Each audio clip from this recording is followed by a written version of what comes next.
Hey there, Boots Owen here. This is a Zanussi Lindo 500 washing machine. It's got a number on it somewhere. Maybe it has ZWF01487W.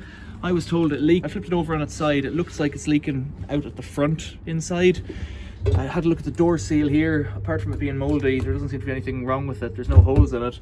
So I took the top off and I had a look, and if you look in here, the fill rubber has fallen off, and there was a wire clip, and this is it. And I guess I'll put it back on and see if that holds. It looks, as a clip goes, it doesn't look genuine, but it probably is because it's shaped like that. So I'll put it back on. That should be that, but you know, easy peasy really.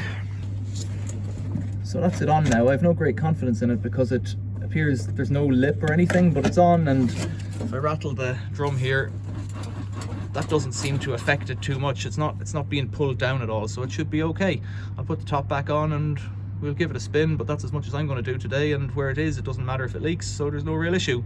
Questions or comments, leave them below. Thanks for watching. See you later.